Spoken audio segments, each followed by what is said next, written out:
No one remembers your brand because you don't make them feel anything. Brand really ultimately allows us to bypass logistical resistance. If you don't have brands, the only thing that I'm going to evaluate on is, do I like your coffee? And if I don't like your coffee, I'm moving on. Because you don't have a brand for people to connect with or a story for people to connect with, to be honest, you just become another service, another offer, another deliverable for somebody to invest in, ultimately lacking the ability to be remembered. People want to buy from things that feel familiar and feel consistent. And so if you're constantly changing, you're not going to create that connection, that memory, that community, that emotional aspect that really is required for somebody to be part of your brand long term. Hello and welcome back to Ambitious. I am really excited to dive in today because we're talking about all things brand stories. And you and I both know a lot of different brands where we're very familiar with their brand story. You know shoes, and then there's something like Nike. An average computer that you see at the store, but you always know an Apple computer when you see one or an Apple product. That is the power and the significance of brand, and why, as businesses, we need to be spending time and intention and strategy and focus on understanding our brands, and most specifically, which we're going to dive really specifically into today, brand stories. And brand stories are significant for so many different reasons, and they play so many different roles within our business. But ultimately, the thing that we know about brand is that brand really ultimately allows us to bypass logistical resistance. So when we, for example, are going in to buy, let's just say a coffee, and let's say an average coffee, if we go to, a Dunkin' Donuts, if we go to an average place, an average coffee is going to cost us around $2 to $3. So we want to ask ourselves, how is it possible that we will drive sometimes an extra 10 minutes to get a Starbucks, or an extra, couple blocks to be able to just get a Starbucks coffee? And that Starbucks coffee that we get is oftentimes $5, $6, $7, depending on how bougie your coffee is. That coffee is something that we're not only spending extra time and effort to go get, sometimes so out of our way, even though there's 15 coffee shops on the way, but also when we get there, we're willing to spend sometimes twice to three times what we would at a standard coffee shop. So why do we do that? It's not the product. You and I both know, if you've tasted a Starbucks coffee, that it's not exactly like their beans or their milk is any different than any other coffee shop en route to the Starbucks. The reality is, the reason we're buying a Starbucks is because of the brand. We're buying it because of the feeling that we associate holding that cup with that logo. For some of us, a ritual that happens around our coffee. There's an emotional experience and a connection that happens when we drive through that drive-through and we get that custom order that only they seem to be able to understand or know. There's a familiarity with it because of all the years of how much they've grown and deepened our connection with the brand. There's so many layers to it. And so the thing that I think is important for us to acknowledge first is that a lot of what we think are our logistical decision making around where we invest our money or around how we spend our money is oftentimes not as logistical as we think. There's often a lot of brand connection that is the reason that you're wearing the shirt that you're wearing right now. It's the reason that you have on the shoes that you had on today. It's the reason that you're listening to this on the specific device and the brand that you're listening to. And even the headphones maybe that you have in right now. There's a reason you have those headphones in and not any random pair of headphones from any store. That's brand. And so we as businesses see day in, day out the significance of what brand does for us as consumers and how we participate within it. So what I want to do is I want to flip it to the other side and allow this to be an opportunity for us to see, how can we be better with brand? How can we understand the strategy and the underbelly of why brands are able to be so impactful in this way? And how can we get our little slice of that pie? And by that, I mean, how can we help you to allow you and your brand to have its own story and its own impact and its own connection with the people who consume you, your marketing, your products, or your services?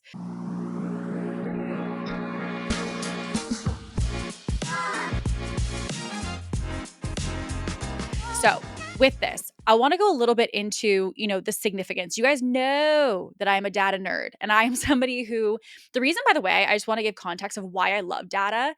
Data is not because I just like numbers. It's about the fact that for me personally, I really value the ability to validate my thoughts, beliefs, opinions, or behaviors. I like to be able to understand the context as to why something is significant. So I'm not sure for you, but when someone says to me, you should do blank, I'm like, why? Like my first question, and maybe it's a little rebel in me, but I always never really feel like something lands for me until I have evidence to say that it's worthy of my attention or that it's worthy of my effort. So when we say, brand is important and brand is important, you can say, yeah, okay, well, marketing's important, sales is important, right? Team leadership, offer development is important. What's to say that, there's a massive significance around brand? Well, brand actually has the ability. There was a stat that showed that it increases conversion rates by 30%. So brands that employed having effective storytelling of their brand story had the ability on average to boost conversion rates inside their business of up to 30%. 30%. So even that alone is going to show you the significance. If you're somebody just like myself who's wanting to make more sales within your business in the next 3, 6, 9, 9 months in your business, in the next 3 to 5 years in your business, brand is something that you need to be focused on. It can no longer be a side thing or if I could put it candidly, a half-assed effort when you're thinking about how you show up as a brand. There's also a really interesting stat that showed 15% of consumers would make an immediate purchase if they felt that they resonated with the brand story. So there's also this instant purchase influence happening, meaning you land on someone's profile, i.e., you. It could be your Instagram, it could be your website, it could be really anything. And we're going to talk also today about where you should be placing your brand story. But when you see someone's brand and you resonate with it, it has the ability to cause you to act very quickly. It has the ability to cause you to take action. And so that's something that for you and I as business owners, what more could we want? We could increase our conversions by 30%. And we could also have, as a result of our brand, 15% of consumers moving almost instantly upon discovering us. So, like, what more could we ask for as businesses? And so the question is not really a matter of whether brand stories are impactful or whether they have a impact on the business.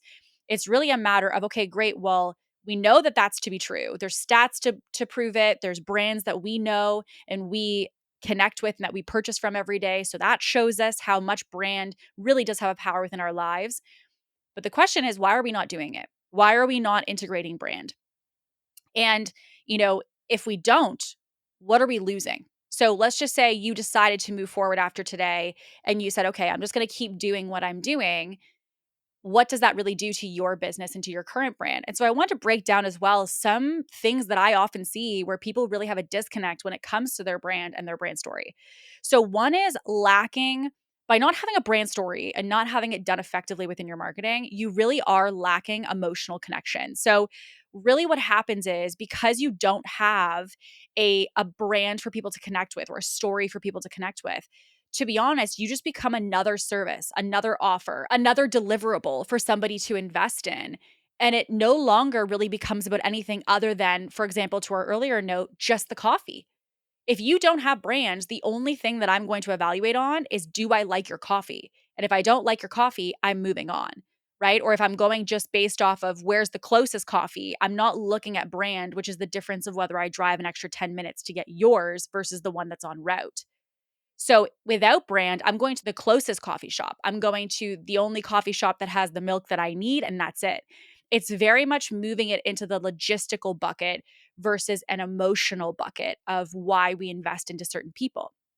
And so what ends up happening is, especially when you have a lack of emotional connection with lacking brand story, you really will see this show in your business when people are doing a lot of price comparison, they're doing a lot of deliverable comparison. So you might have, people who price shop. And they'll say, I'm looking at you in addition to X other services. And again, that's pretty typical. That's pretty normal for people to price shop. But the thing that's happening is they're not evaluating you on literally anything else other than the fact that you have certain deliverables and certain price points. Only if they resonate with those will they ultimately invest with you. And so it means that all the emphasis of you and your business is being entirely put on your pricing and entirely put on your deliverables. So we know that people buy based on emotion, but they justify with their logic. So if we know that people buy with emotion, but they justify with their logic, if you're lacking a brand story, there is no emotion for them to connect with to be the reason they buy. So instead, they buy with all logic because they don't have anything else to anchor into. And what we know is that is not necessarily going to give you the conversions that you're looking for in your business. So you lack emotional connection by not having a brand story that's established and consistent. And so you're going to have a lot of nuts and bolts type buyers because there's really not anything else for them to anchor into, and you will see it negatively impact your conversions. Now, the thing that I find the most impactful about brands and the impact of brand stories is the fact that they're an anchor. So I don't know if you've seen this commercial. I can't imagine you haven't. Old Spice, they have those commercials, right? Where we have the half horse, half man. Those commercials are something that you and I, even as I say this, I'm sure you're gonna be like, oh yeah, I remember those commercials. Or Coca-Cola, right? When we were, at least for myself, I'll speak for myself, I'm 32. When I was young, they had those commercials of the polar bears and the Coca-Cola commercial, right? That's something that is a memorable brand. We know that Coca-Cola for the longest time has been doing almost like these little storytelling advertisements or these storytelling type commercials, and their brand and all their marketing has been centered around that. Now the story that they tell evolves, but we know that their commercials are always stories. The other, example would be, for example, for Old Spice. Old Spice always has these kind of like really out there, very, very creative, almost abstract type of commercials and advertisements. So because of that, what we see is that there's a story and an emotion that we automatically associate with those brands. So here's the thing. I can mention those to you right now, and you can recall that off the top of your head, right? It's a memorable experience. Another one, again, with Starbucks is their holiday drinks. Their holiday drinks where they come out with that new fun cup around the holidays every Christmas. That is a memory that a lot of us were excited for those cups. We're excited for the menu. It is something that is memorable to us. The thing that I also see is that because people lack brand, they also are ultimately lacking the ability to be remembered. No one remembers your brand because you don't make them feel anything. So we remember these commercials, we remember these brands, we remember these brand moments because they are memorable. And ultimately, what makes them memorable is the emotion that we create and connect with from them. So when you have no story, as a brand, you really have no memory anchor. There's nothing for us to anchor onto to be the recall point of why we remember you specifically out of everybody else. So, if you don't, for example, have again memory, what this turns into is people, for example, scrolling on Instagram or scrolling on TikTok or scrolling on LinkedIn and not really remembering you once they scroll past your post. Or, even when someone's trying to refer you, if I want to refer you, I'm going to find it more difficult to refer you because I don't really know what to reference you around. I don't really know what I'm referring you for or how I'm referring you because I don't have a story to tell. Right. So it's really difficult for me to even explain to somebody else potentially why they should work with you. And the other thing we see is that you will significantly blend in to other people within your industry. You're going to just be known as one of the bunch of the person who does the same old, day in, day out as everyone else within your industry.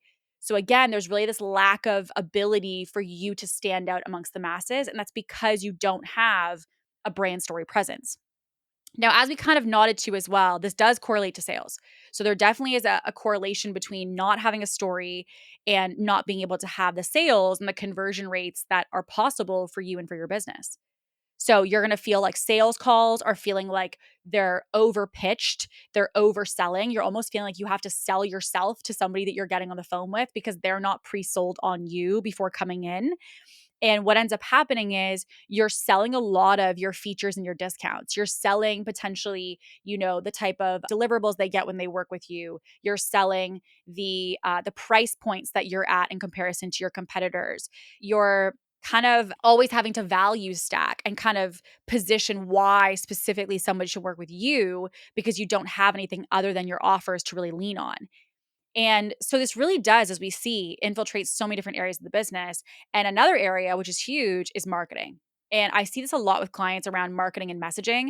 When someone is not clear on their brand, there's a lot of flip-flopping in messaging. There's a lot of, back and forth when it comes to even their content. On a Tuesday, they'll be saying one thing. On a Thursday, they'll be saying another thing. And some people say, oh, well, isn't that marketing or isn't that content? It is marketing because it obviously is the message that you're sending to your audience. But here's the thing, your content and your marketing landing with somebody is the delivery. But the reality is the messaging of what you're saying needs to be consistent all the time. So you can't flip flop. You can't be a brand who's like, I'm all purple. And then on Thursday, I'm all green. And then on Saturday, I'm all yellow. Like we need some consistency. And so what I find is then when I go through someone's content, and to be totally honest with you, I can tell by looking at your marketing and your messaging and going through your social media or going through your website if you know your brand. Because if you are saying something different on a Tuesday than the Thursday, just because you're like, what can I say in this thing to get somebody to move? While you might think, okay, great, it's going to get me a quick sale or a quick inquiry or a quick DM, what it's really doing is it's killing your ability to build brand. You are a transaction business. And it's because people want to buy from things that feel familiar and feel consistent. And so if you're constantly changing, you're not going to create that, again, connection, that memory, that community, that emotional aspect that really is required for somebody to be part of your brand long term. So it really will show when people are like, I'm struggling to know what to say. I'm struggling to know what to post. I don't really necessarily, know how to make this marketing feel structured. Everything I do feels very scattered. And most importantly, and this is something that I ask people, is like, does your audience know what you stand for? So if I asked you right now, if I polled and I took, let's just say 20 people from your audience right now, and I put them in a room, would you say confidently that those 20 people would know who you were, what you stood for, what you stood against, and specifically how you helped to fix it?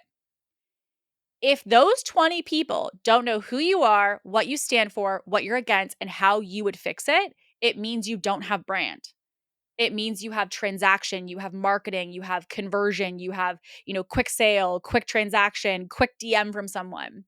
And listen, you can play that game. If you want to play that game, go ahead, but you are making your business scaling 15 times harder than it needs to be.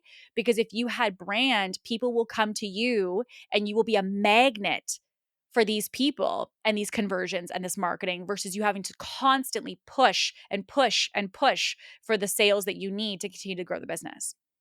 So, I also want to share a little bit of how this will show up behind the scenes because this is something that I faced.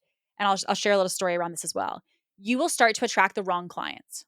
So when you are someone as a brand who doesn't know really who you are and what you stand for yet, and again, that distinguishing line between what you believe and what you're against, you're often going to have people inquiring who are really not aligned. Like you're having people reaching out to you that you're like, this is not the kind of client that I want to work with. This is not the type of person that I want to support.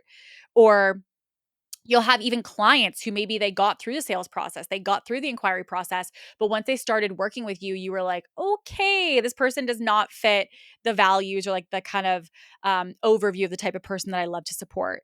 And so with this, they might push your boundaries. They might be constantly looking for extra deliverables, extra value, extra bonuses, or they're just like not committed. They're not connected. They're not really somebody who I would say like leans in to your support in what you do.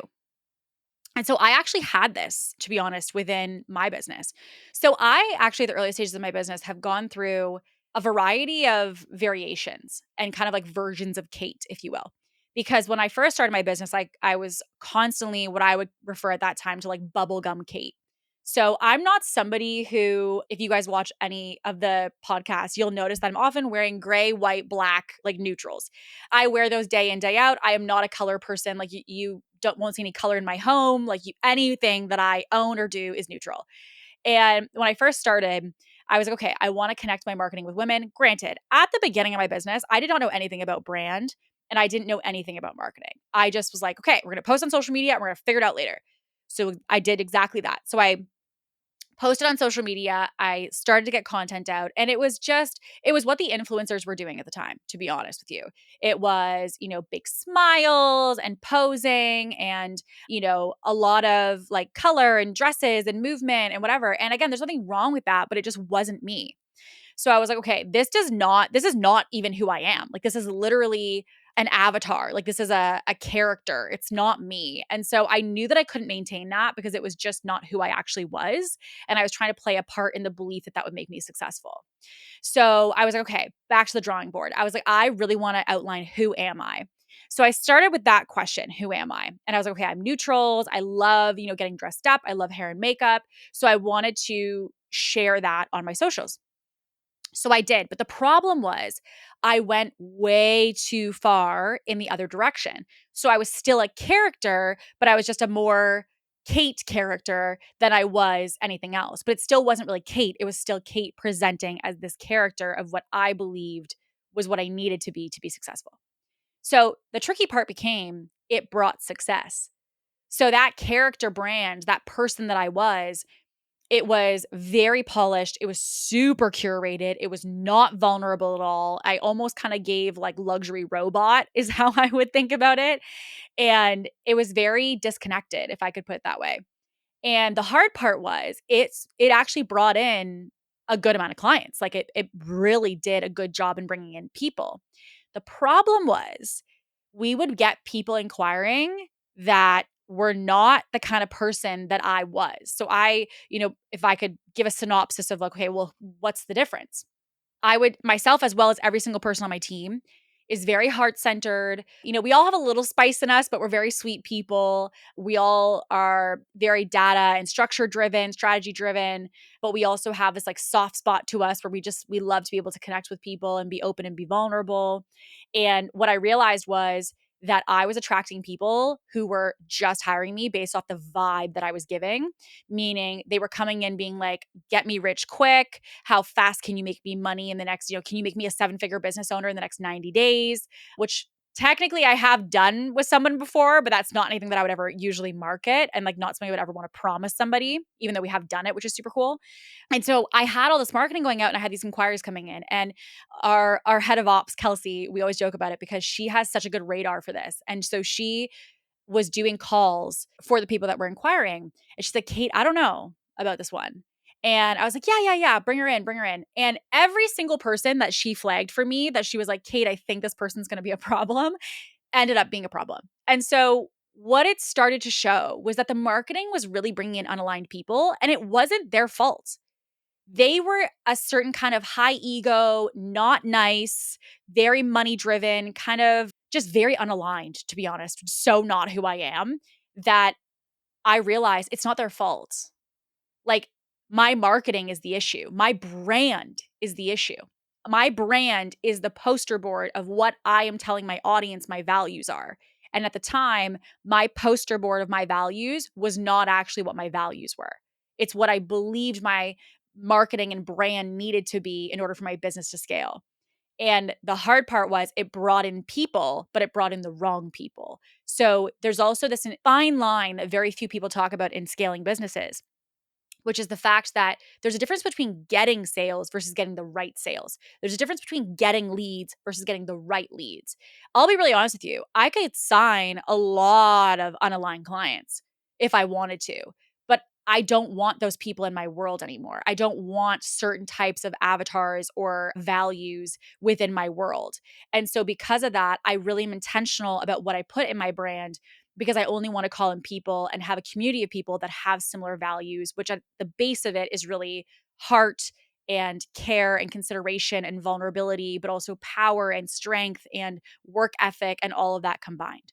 So, how do we do this, right? How do we make sure that we get people emotionally connected to us? How do we help to increase our sales and conversions? How do we make sure that we're getting the right clients coming into our world? How do we have something memorable? And that's where having a story brand comes in. Now, I want to give credit where credit is due.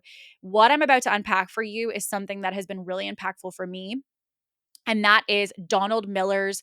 This is from his book. So he's the author of Building a Story Brand. I really recommend, if you have not yet, please go to your Amazon later today and add this. And this will be something that we'll make a note of in our book list inside the Ambitious Network. We actually have a book recommendation list inside. So by the way, if you're not in the Ambitious Network, just message me the word ambitious on Instagram. I'm happy to add you. But we have a kind of like a book list or a book area in there. And this is one of the books that I really recommend, which is called Building a Story Brand. And the author is Donald Miller. I'm going to unpack for you right now his 7-part story brand framework. And this is something that I have been using in my business in many different areas. And I'll break those down on where you should put this as well. But this is different than what most of us will know or what you might be familiar with as the hero's journey. The hero's journey, the tricky part is with the hero's journey, it makes you the hero of their story. And the thing that is really the biggest differentiator around Donald Miller's approach is that his belief is that you really cannot have a brand when you're making yourself the hero versus if you make your client and the individual who's consuming you or buying from you or investing with you, they need to be the hero. So the thing most brands and businesses do, and what Donald Miller notes, is that you cannot be the hero of your ideal client's journey. And this is something that I see so many businesses do wrong. Instead of trying to use their brand to empower the individual, to get the individual activated, to get them connected, they're like, look how great I am. I'm going to do this for you. I'm going to do this for you. I'm going to get you this result. I'm going to get you here. And all you're doing is making yourself the hero of their story instead of making them the hero of their own story because of your support. So this distinction is really important, which is why I'm a big fan of Donald Miller's approach. So Donald Miller, the 7 steps are, I'm going to list them out quickly in case you're somebody who's like me who takes notes on things. Step 1 and phase 1 is the character. 2 is the problem. 3 is the guide. 4 is the person who gives them a plan. 5 is calls them to action. 6 is that helps them to avoid failure. And 7 is ending a success. And I'm going to break this down for you, okay? So, step 1, your client wants something. So, you need to get an understanding of who is the character within your story. So, who is the individual? Okay. So, I'm going to give you some things to consider here. The hero. The simple question here is who do you help? So, the character is who is the person that you are helping? Who is your ideal client, basically? So, you can even look at kind of something to consider as a phrase. I help this ideal client who wants to achieve X goal. Okay. So we need to have clarity of who is the character, who is the ideal client. That's like step 1. Now, step 2 is understanding they obviously have a problem. So a character has a problem is step 2, which means they face a either external, internal, or philosophical problem. Okay. So I'm going to give you a prompt for this one as well. Really, the basis of the problem aspect is what are they struggling with? So, a phrase to think about is they are stuck with X thing and they're feeling what? Okay. So, they're stuck with X pain point and they feel what emotion? Okay. So, that's the problem. The problem is, and the hero are something that many brands like yourself are very familiar with. I know who I'm talking to and I know who I'm helping. Now, the third step, again, this is kind of like a flow, right? So a character, number 1, has a problem, number 2, and then step 3 is meets a guide. And that guide is you, okay? So when they meet a guide, what you want to ask yourself is, why are you the one to help? Okay? So another prompt around this being, I've been through it and I know what it's like to do blank. Right? I know what it's like to have X experience or whatever the relevant experience is. Why are you the one to help? And this one is really powerful because I find that a lot of brands don't really know how to answer that question. Why, of everyone who does what you do, are you specifically as a brand the one that I should be going with? Why are you specifically as a brand the one that I should be investing with? Why are you specifically the person to help me? And if you can't answer that other than I really care about my clients, we give really great service, we really go above and beyond, it's like our clients are family. That's all about the service and the delivery. And so it's really, in my opinion, very important for you to understand what is the distinction about the significance of me as a guide. What's the significance around me as the person to be the one to help them? Why am I the person to help them through this? Okay. So it's about a character, 1. who has a problem, which is 2, and meets a guide, which is you. Now, number 4 is who then gives them a plan. And this is where you're going to hear me talk about the method, the framework, the approach. One of the things that I talk about a lot is signature frameworks. I literally, for every client, build everything into a framework, everything into a method, a system, a step, a criteria, a model. There's always something that needs to be created. And again, this creates a natural distinction around how you do what you do. And I will be honest, there's a lot of brands that I start with who don't have a process. You don't have a framework. You don't have anything for me to latch onto other than just listing out all the stuff that you would do with me as a client. And it's part of why it's very difficult for somebody to latch on to you and to your brand. So, really, this is asking yourself, what is your process? What is your framework? What is your methodology? And it could be, we walk you through X steps. We help you to focus on X principles. So, for example, for myself, to give you a tangible example, we have and we teach our scaling clients scaling principles, which basically means that we're helping you to understand the principle so that you're not just learning tactics. We teach you the principle so you'll always know what the tactic is no matter what's coming up in your business. So we do this in a couple core areas, which is attract, how to get people to have their eyes on you and your brand and bring people to the storefront of your business. 2, to allow people to convert consistently through a streamlined process to get them through to have rinse and repeat sales. 3rd, into your offer, which is delivery, to allow you consistent delivery for high retention, high referrals, and great success with clients. That helps you to build scales and retention long term. And then we have automate, which is building in your systems and allowing you to buy back your time by introducing systems, processes, and automation. And then we have expand, which is allowing you to expand the business to the next level by getting people who can do things outside of yourself and building up other people to help you build up the business. So attract, convert, deliver, automate, and expand. So those are the 5 core pillars of our framework. And within each, we have core principles that you need to learn and know in order to be able to scale your business. So that's our framework. That's our approach, right? So what we want to be able to explain, and when someone says, for example, for me, if I join your accelerator mastermind, what am I going to learn? What are you going to teach me? And I could go through, I can teach you funnels and I could teach you, marketing messaging. I could teach you brand development. I could teach you delegation. I could teach you systems, processes, automation. I could teach, all these things, but those are not outcomes. They're not a process. It's not a structure. It's just me listing random things that I do with clients. Instead, we want to put this into an actual process. We want to put it into a framework that someone feels like they could visually see and wrap their mind around, okay? So remember, we've got a character who has a problem, who meets a guide, who gives them the plan. And your plan is your process, framework, methodology, or approach. And with that plan, you call them to action, okay? So this is where your action is required. So if nothing changes, where will they stay? And with this, what is the risk if they do not act? What is possible if they do take action? If they do actually do what they're supposed to do in this process and in your framework, what is possible if they take action? And then also, what is possible or what is likely if they don't take action, if they don't do what they need to be doing? Okay. Now, it should help them to avoid failure. So, what is the cost of not solving the problem? Okay. So, there's 2 sides you'll see here. We've got a lens of the success, meaning if you do take action on this thing, where you're going to be. And there's also the other side, which is the cost. What would it cost you by not doing anything?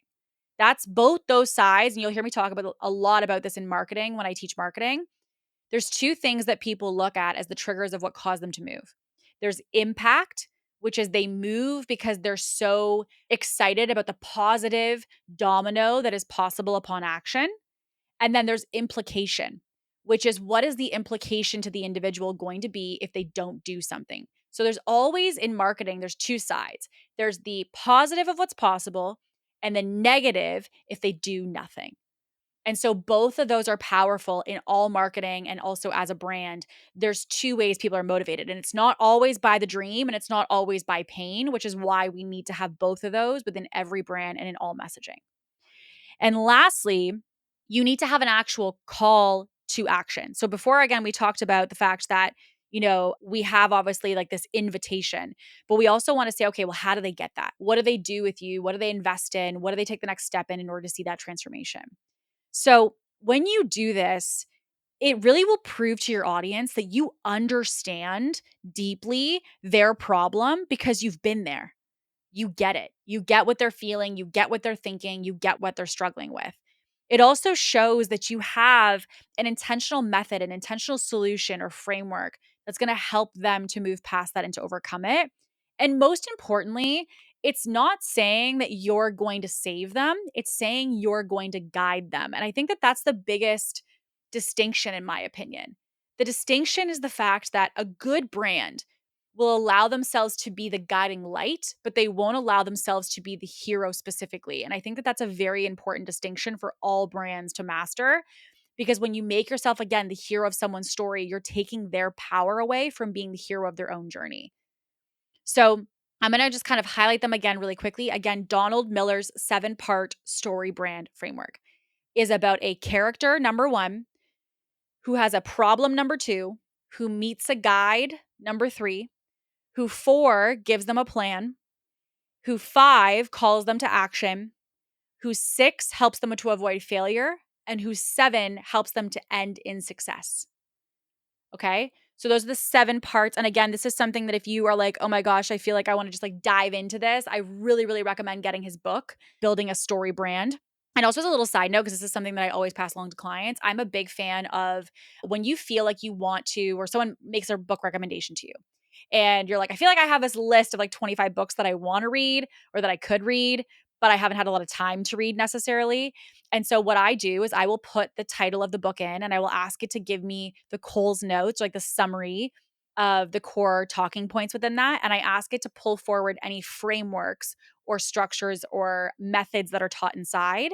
I ask it to pull forward any symptoms that I'm struggling with this topic. And most importantly, the outcomes of what's possible. Should I take action on it? And you can even ask it for examples if you'd like as well. This is kind of some people that I know and also that I look up to, they will skim books. So they'll just kind of buy the book and skim through it. Some people I know listen to them on audiobooks on super fast speed. For myself, if I really enjoy a book, will go back and actually read the book itself. But 9 times out of 10, I find myself using AI to skim it, give me the framework, and then I'm like, okay, that got my attention. Then I go take that and I go into the book and I really get the deep, deep explanation of that piece of the book. So, really, just as a little side hack for everybody, something that could be supportive for you. Now, where do we use this, right? So we know the impact of building a brand. We know the mistakes and what's causing things to happen in our business because we don't have that established. And now we want to look at, okay, well, we know what the brand framework is. Where do I put this? Like, where is this supposed to go? How do I know where I place this within my brand or my business? So I want to kind of outline those places. Number one area is going to be your website. Your website, you should have this a little piece of your bio and your story on your about page. You should have your home page have something on it. And you should also have a sales page. On every sales page, you need a story. Now, this is one that I want to add some specificity to out of all the things I'm going to explain. Your bio is not the same as your brand story. Okay. So you will note, even if you go to my website, if you go to my website, there's an about page about me. You will see the timeline of my story on my website. That is my bio, which basically means who the heck is Kate and what is her journey and what has she done. That is very different than my brand story, which means what I'm really here to do. And also, again, who am I the guide for? Who have I created? What I've created for? What is the offer? What will success look like? That all that messaging is very different than what my actual timeline and bio is. And oftentimes what I see on websites is people will be like, I went to school and I got this degree. And guess what? We're right back at, you making yourself the hero of someone's journey and how great you are. And the thing is, we want to remember that when someone's thinking about investing or when someone's thinking about buying, they want to know that we know what we're doing. Obviously, they want to know that we have credentials, but frankly, they don't care about your bio. They don't care about, all the timeline of all these things. That's not the basis of where they're making their decision. Yes, they may use it to validate who you are and that you have credentials. But other than that, they want to know how you're going to help them.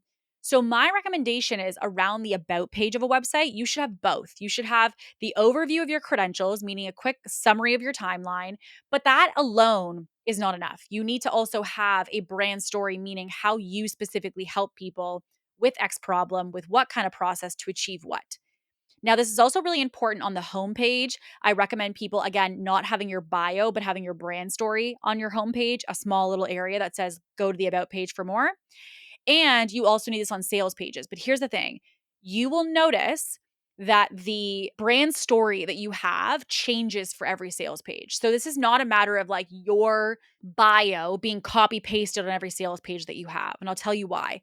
Remember, we have to think of the character. So when people have different offerings, or they have like a mastermind, or they have a course, or they have something, right?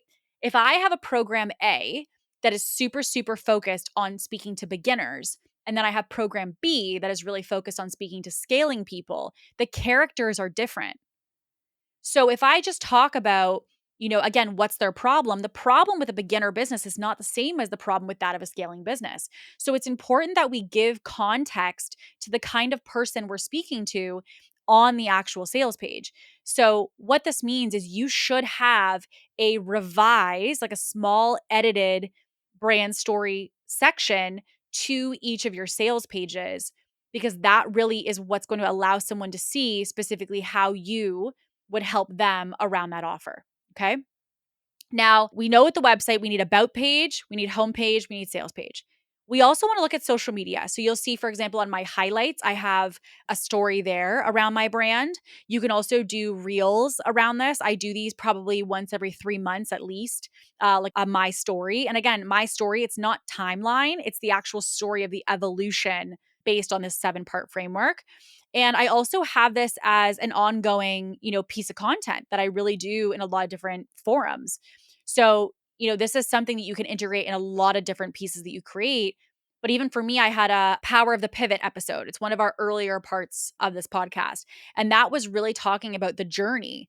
It wasn't really a timeline thing. It wasn't like, in 2020, I did blank. Like it was about, where was I? Like what was the character, and what did I have to overcome, and what did I almost, risk or cost myself by not doing something? Like all of that is what you're going to start to find inside. And also email marketing. We see this in things like the welcome sequence when someone joins your world and starts to, add themselves to your email list. You will see this always in launch emails. When you're sending a launch email, there's usually something in your launch emails about you as the facilitator or the person who's actually running or operating the offering. You also will have us a lot in newsletters when you send newsletters to your audience through email. And again, even listening to this podcast, if you have a podcast and you have a podcast intro and you're introing yourself as a host, you need to be able to explain your brand story.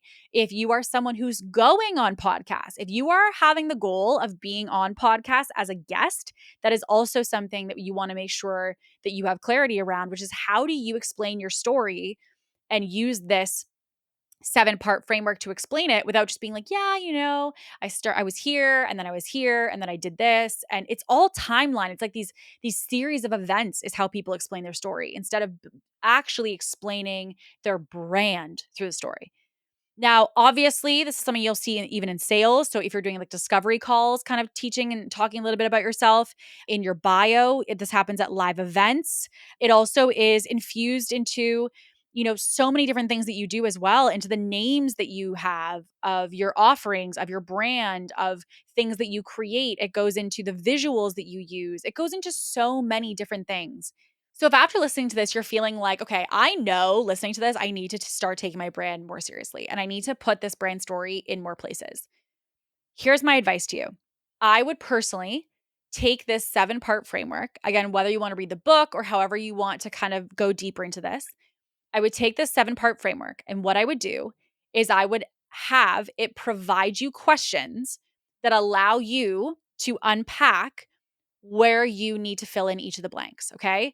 The one beautiful thing about AI is that AI can really help us with getting the wheels turning around integration. So if you are somebody who feels like, okay, this framework feels like I get it, but I don't know that I could take that and put it right onto social media or right into a newsletter, My recommendation is to literally use AI as your best friend for this. Go through the book, or again, if you want to use my prompt of the skimming, insert the 7-part framework into AI and ask it to give you prompts and work with it to build this out.